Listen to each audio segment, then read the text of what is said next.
നമസ്കാരം. പതിരും കതിരും. CPM-ലെ ഓരോ നേതാവിനെയും കാണുമ്പോൾ അവർ പറഞ്ഞ പഞ്ച് ഡയലോഗുകളും വാക്കും വിഡ്ഢിത്തരങ്ങളും ഒരു BGM ആയി അകമ്പടി സേവിക്കുന്നതായി തോന്നും. ഏറ്റവും മുന്തിയ നേതാവായ പിണറായി വിജയനെ കാണുമ്പോൾ ഇന്നീ പാർട്ടി ലോകമെങ്ങും ശോഭിച്ചിടാൻ കാരണഭൂതൻ എന്ന തിരുവാതിരപ്പാട്ടിൻ്റെ വരികളാണ് ഓർമ്മ വരിക. ഒടുവിൽ കടക്കൂ പുറത്ത് എന്ന പഞ്ച് ഡയലോഗും.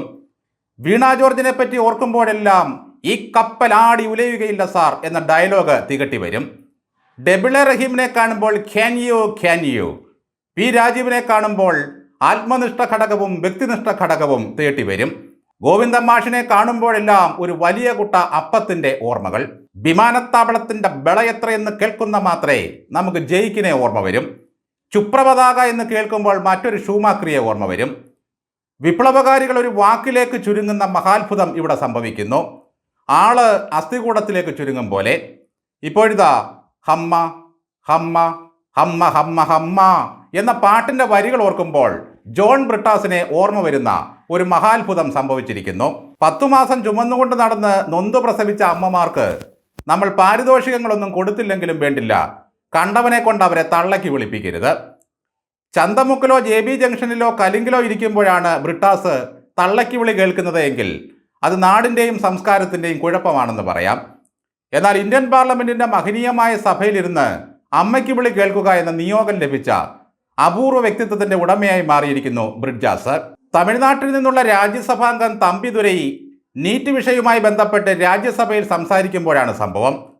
മുൻ തമിഴ്നാട് മുഖ്യമന്ത്രി ജയലളിത ഈ വിഷയവുമായി ബന്ധപ്പെട്ട് നടത്തിയ നടപടികളെക്കുറിച്ച് സഭയിൽ വിശദീകരിക്കുകയായിരുന്നു അദ്ദേഹം. അവർ ഓണറബിൾ ഫോർമർ ചീഫ് മിനിസ്റ്റർ അമ്മ എന്ന് പറഞ്ഞുകൊണ്ട് അദ്ദേഹം അത് വിശദീകരിച്ചു. അപ്പോഴേക്കും പിറകിലിരുന്ന ജോൺ ബ്രിട്ടാസ് കൊഞ്ഞനം കുത്തുന്നത് പോലെ ഒരാവശ്യവുമില്ലാതെ വിച്ച് അമ്മ എന്നിങ്ങനെ ആവർത്തിച്ച് ചോദിച്ചു കൊണ്ടിരുന്നു. ആദ്യം 2-3 തവണ അദ്ദേഹം അത് കേട്ടതായി പോലും ഭാവിച്ചില്ല. പ്രസംഗം തുടർന്നു. മൂന്നാമതും വിച്ച് അമ്മ എന്ന് ചോദിച്ചതും തമ്പിദുരൈ അണ്ണൻ തിരിഞ്ഞു നോക്കാതെ പുറകിലേക്ക് കൈചൂണ്ടി യുവർ അമ്മ എന്ന് പറഞ്ഞതും ഒരുമിച്ചായിരുന്നു. കാര്യം പിടികിട്ടാതെ ഒരു ഞൊടി പകച്ചുപോയ ബ്രിട്ടാസ് ചമ്മി നാറി തൊഴുകൈകളോടെ ചേർനെ നോക്കി ചിരിക്കുന്നത് കണ്ടു. ഒന്ന് ആലോചിച്ച് നോക്കൂ. RSSകാരുടെ ഹിറ്റ് ലിസ്റ്റിലുള്ള ഒരു മനുഷ്യനെയാണ് നിന്റെ തള്ള എന്ന് പറഞ്ഞ് തമ്പിദുരൈ അണ്ണൻ അപമാനിച്ചത്. ഈ കർക്കടക മാസം മൊത്തത്തിൽ ബ്രിട്ടാസിന് തട്ടുകേടാണ്. വിനായകൻ വെറും പാറ്റാക്കാട്ടമാക്കി അപമാനിച്ചു കളഞ്ഞു. വേറെ പണിയൊന്നുമില്ലെങ്കിൽ വീട്ടിൽ പോടാ എന്ന് ആജ്ഞാപിച്ചു. ഇപ്പോഴിതാ തമ്പിദുരൈ അമ്മയ്ക്ക് വിളിച്ചിരിക്കുന്നു. ഞങ്ങളുടെ വിപ്ലവകാരിയായ ബ്രിട്ടാസിനെ ഒരു MP അമ്മയ്ക്ക് വിളിച്ചതിൽ പ്രതിഷേധിച്ച് എന്തുകൊണ്ടാണ് DYFI സമരം നയിക്കാൻ ചെന്നൈയിലേക്ക് പോകാത്തത്? വേണമെങ്കിൽ സെക്രട്ടേറിയറ്റ് ഉപരോധിക്കാനും അവർക്ക് ആൾബലമുണ്ടല്ലോ. ഇതൊന്നും ചെയ്തിട്ടില്ല. ഈ പാർട്ടിയെ ശക്തിപ്പെടുത്താൻ വേണ്ടി ഇറങ്ങിയതിൻ്റെ പേരിൽ ആരുടെയൊക്കെ ആട്ടും തുപ്പുമാണ് ബ്രിട്ടാസ് ഏറ്റുവാങ്ങുന്നത്.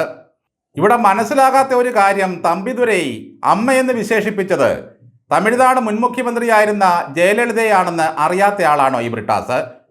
തമിഴ്നാട്ടിൽ ബഹുമാനിക്കപ്പെടേണ്ട സ്ത്രീകളെ, അത് നടിമാരാണെങ്കിലും രാഷ്ട്രീയ നേതാക്കളാണെങ്കിലും അമ്മയെന്നാണ് അവർ സംബോധന ചെയ്യുന്നത്.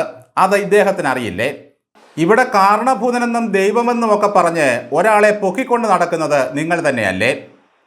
ബ്രിട്ടാസ് പലയിടത്തും ആളാകാൻ പോവുകയാണ്. അവിടെ നിന്നെല്ലാം വയറു നിറച്ച് വാങ്ങിക്കൂട്ടുന്നുമുണ്ട്. ഒരു നേതാവ് അവരുടെ അന്തരിച്ച വനിതാ നേതാവിനെ അമ്മ എന്നൊന്ന് സംബോധന ചെയ്യുന്നത് ബ്രിട്ടാസിന് ഇഷ്ടമല്ല. രാഷ്ട്രപിതാവിനെ തമിഴൻ വിളിക്കുന്നത് ദേശത്തന്തൈ എന്നാണ്. അത് കേൾക്കുമ്പോൾ ബ്രിട്ടാസ് വിച്ച് തന്ത എന്ന് ചോദിച്ചാൽ ഇതുപോലെയായിരിക്കും മറുപടി കിട്ടുക.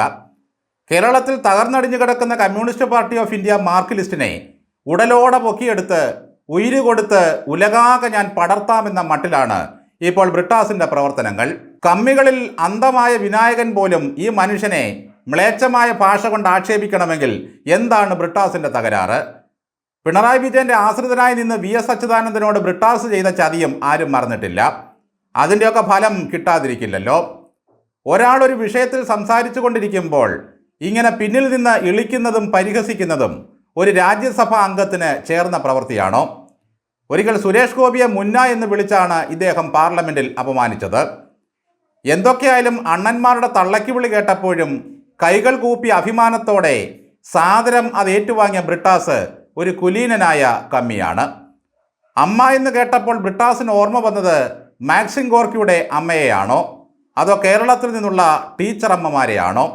എന്നാൽ ഇതൊന്നുമല്ല നിന്റെ അമ്മ എന്നാണ് തമ്പിദുരൈ പറഞ്ഞത്. ഇങ്ങനെ സഭയിൽ ചെന്ന് അമ്മയ്ക്ക് വിളിയും വാങ്ങിക്കൂട്ടി എങ്ങനെ ജോൺ ബ്രിട്ടാസ് കേരളത്തിലേക്ക് മടങ്ങി വരും? എന്തുകൊണ്ട് ബ്രിട്ടാസിന്റെ ദുഃഖം ഡെബിളെ റഹീമിൻ്റെയും ഡിവൈഎഫ്ഐയുടെയും ദുഃഖമാകുന്നില്ല?